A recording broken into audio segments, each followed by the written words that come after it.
I want to move to a conversation we're going to have here on Astros versus Rangers, because two teams that it feels like they're living in a parallel universe, because we, first of all, last two champions in Major League Baseball have not had the season we expected. We thought these teams would be, contending at the top of the American League potentially with the Yankees and the Orioles. And instead, the Mariners are at the moment looking like the overwhelming favorite to win that division, although I don't think anyone's counting these teams out yet. So you got the Astros, who are playing better baseball as of late, the Rangers, not so much. Which one of these two teams do you believe in? Because it's kind of an exercise of what are they going to look like in the second half? What can they do at the deadline? What pieces will they get back from injury? Can they reclaim what we've seen from them in previous years and actually be the teams that they were supposed to be this season? The Rangers are going to be getting a lot back in the second half. Obviously, Max Scherzer, Tyler Mahle should be able to help out a little bit on the back end. And they've got so many guys that are banged up that at some point, they're going to return. That being said, I like the Houston Astros still. I said it early on in the year that they've got such a quality core there that they can last the 162. And they've shown that year in, year out. They've just been able to wrap up the division pretty early on in September. Now they're going to need all 162 games. And I think their roster is just better suited right now for that push. Now, the Rangers have been playing a little bit better, which is kind of surprising because they've been bad. And by say recently, talking about like the last week or so, because, since May 10th, they are 10-18.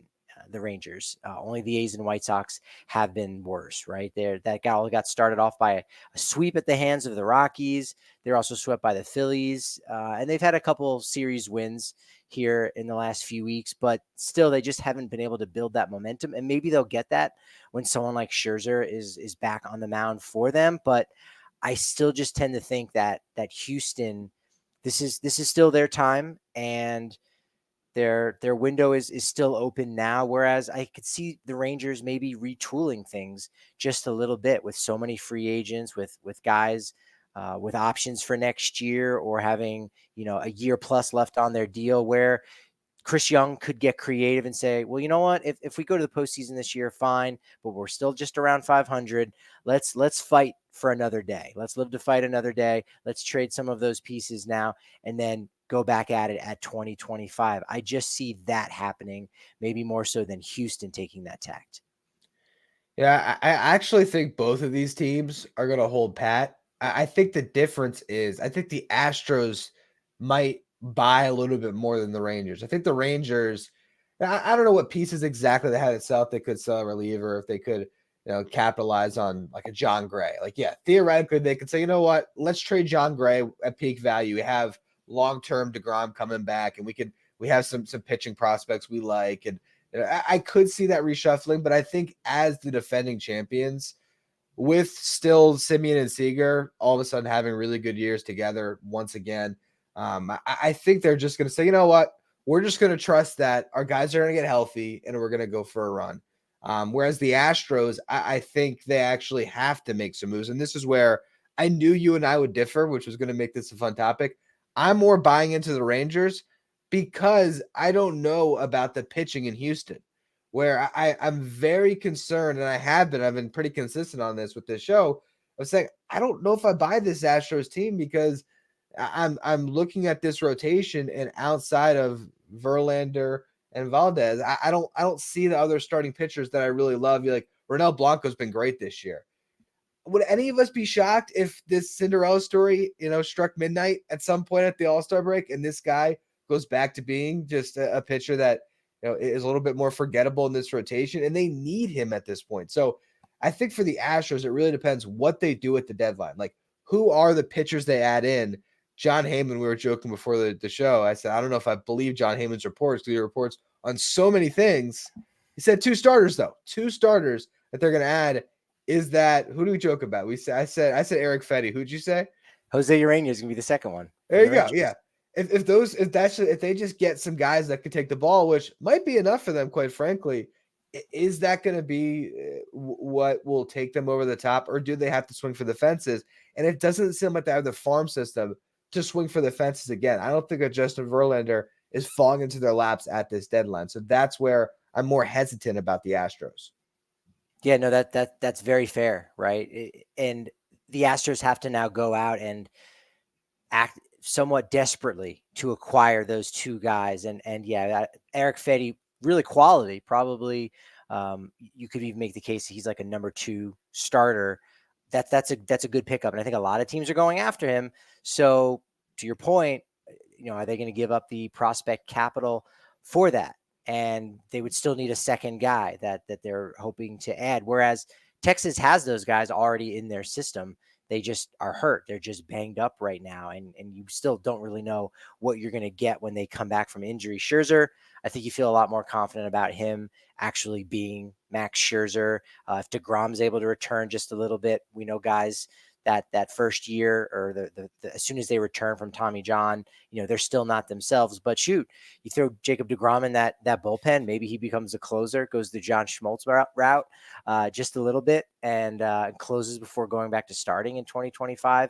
You definitely could see that. And Alex Bregman is playing for a contract this year where he's going to be a free agent, and Kyle Tucker's not too far away from that too. So it's interesting. You're right. As you started off by saying that they are on these similar tracks in so many different ways, and it's hard to know what's going to happen. Now I know Houston is, I think, who's playing Seattle at Seattle. I think it's Texas. Texas is at Seattle. So this is kind of a big one for them to maybe, stay relevant and stay believing in this roster, and saying, okay, well, we're not that much further out in the standings right now. They're 5.5 games back.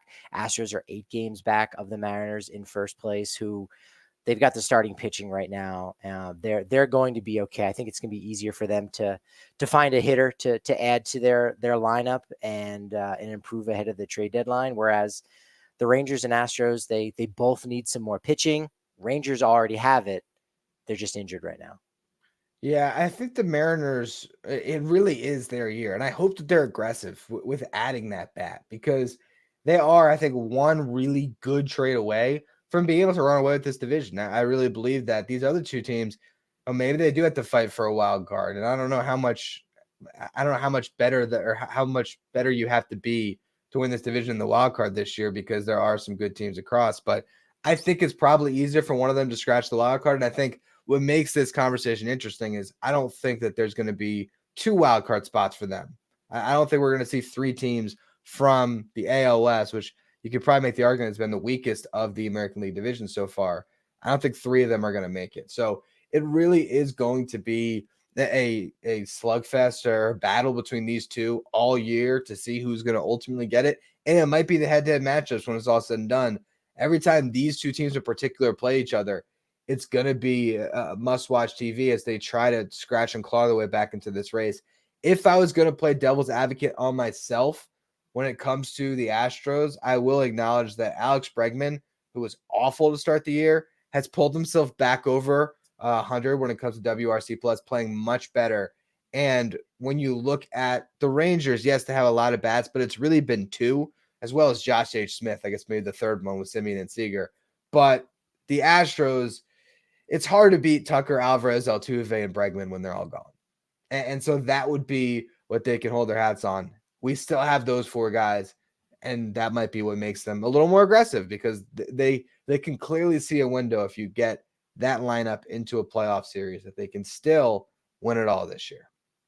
It's so interesting to get inside the heads of both GMs for the Rangers and Astros, because I don't know who, I don't want to say is going to be more desperate, but who has more confidence in their future window of contention, because Seager and Simeon, they haven't really lost a step. So you could kind of make the case that the Rangers feel more confident that their future is going to be a little bit brighter. Whereas if you truly do believe that the Astros don't think that their window is going to be open going forward quite as well, and they extended Jose Altuve, but Tucker's a free agent after next season, I believe. So, and again, Justin Verlander's another year older, so they could very well be out of contention a little bit sooner. So that makes them a little bit more desperate. That makes them a little bit more ambitious to go after it this season. And because these two teams are right next to each other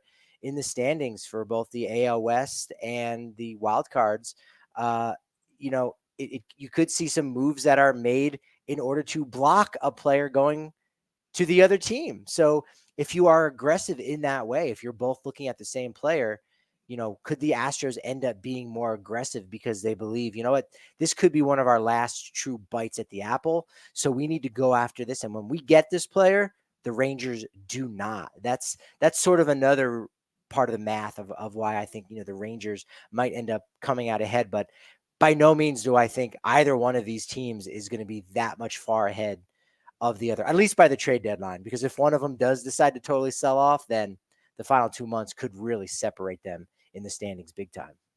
No, for sure. I think that the analysis of your window is definitely an interesting one because the Rangers, there really is, outside defending your title, which you always want to do, there's almost no pressure. You just won. You just won the World Series, and you have a farm system that is in much better shape than Houston's. You have a core that seems to be more on the front end of control than Houston's, where guys are getting closer and closer to free agency. So yeah, I think the Astros publicly would never, question their own window. We're the Houston Astros. We've been the dynasty in this division and in this league for the better part of the last decade. They have been the team, the franchise. But there is a sort of reality to baseball's timeline, and it is hard to stay on top for that long. And it does feel a lot more like they are on the back nine of whatever their contention window is. So this might still be the year where they can, almost like the Golden State Warriors winning a title a couple years ago in the NBA, where it's like, not yet, we're still good. Like they might be at that point where they get in and their playoff experience can win out for them. But it feels like they got to make that push sooner than later. And actually, both of these teams will factor into our final conversation of the day. So let's